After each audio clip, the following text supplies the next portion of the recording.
எல்லாருக்கும் வணக்கம். என் பேர் ஹசீனா ஃபிர்தௌஸ். ரொம்ப நர்வஸாக தான் இருக்குது பேசுகிறதுக்கு. நான் இங்கே ஃபஸ்ட்டு 2021 வந்து படிக்கிறதுக்கு வந்தேன். ஃபஸ்ட்டு குரூப் 4 தான் படிக்கணும்னு நினச்சி வந்தேன். அங்கே வந்த புதுசில் குரூப் 2க்கு தான் இந்த ஃபவுண்டேஷன் கிளாஸ் வச்சுருந்தாங்க. சரி என்னன்னு பார்க்கலாம் அப்படின்னு சொல்லிட்டு வந்திருந்தேன்.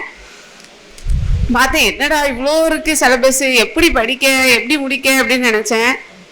அப்புறம் இங்கே வந்து இன்ஸ்டியூட்டில் ஜாயின் பண்ணி மார்னிங் கிளாஸ் வந்துட்டு இருந்தேன். அப்புறம் குரூப் 2 தான் ஃபஸ்ட்டு வந்துச்சு ப்ரிலிம்ஸு. அப்போது 152 கொஸ்டின் போட்டிருந்தேன். போட்டதுக்கப்புறம் தான் ஒரு கான்ஃபிடென்ட்டே வந்துச்சு, சரி நம்மளாலையும் படிக்க முடியும் அப்படின்னு சொல்லிட்டு.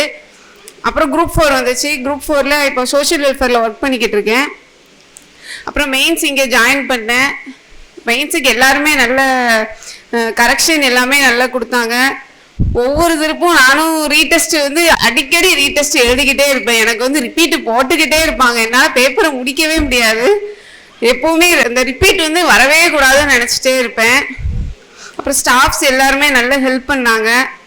எனக்கு கரெக்ஷன் கொடுத்த எல்லாருமே நல்ல ஹெல்ப் பண்ணாங்க.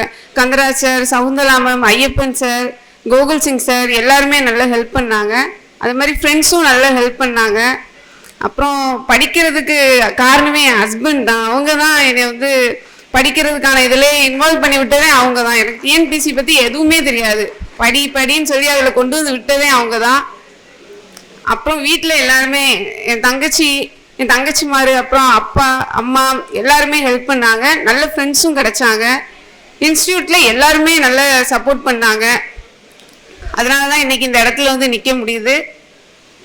நீங்களும் இதே மாதிரி எல்லாருமே சுகேஷ் சார் சொல்கிற மாதிரி இந்த ஃபீல்டை விட்டு வெளியே போகவே கூடாது. எல்லாருமே நீங்கள் படிக்க ஆரம்பிச்சிட்டா ஒரு போஸ்ட் எடுக்காமல் வெளியே போகவே கூடாது.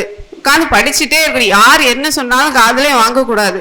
நம்மளோடது வேலை வாங்குற வரை அதையெல்லாம் சொல்லுவாங்கல்ல, வேலை வாங்குற வரை அவங்க பேசிகிட்டே இருப்பாங்க, வேலை வாங்கினதுக்கப்புறம் நம்ம பேசுகிறது அவங்க கேட்பாங்கன்னு சொல்லிட்டு. இந்த குரூப் 4ல் ஜாயின் பண்ணதுக்கே என்கிட்ட பேசாமல் இருந்த நிறைய பேர்லாம் தேடி வந்து பேச ஆரம்பித்தாங்க. இப்போ குரூப் 2 இதோடு நின்றக்கூடாது, அடுத்தடுத்த லெவலுக்கு போகணும். நம்மளோட படிப்பை வந்து எந்த இடத்துலையுமே நிப்பாட்டிடக்கூடாது. தொடர்ந்து படிச்சுட்டே இருக்கணும், அடுத்தடுத்த லெவலுக்கு போகணும். நீங்களும் எல்லாரும் கன்சிஸ்டன்சியாக படிங்க, நல்ல லெவலுக்கு போகலாம். எல்லாருக்கும் தேங்க்ஸ்.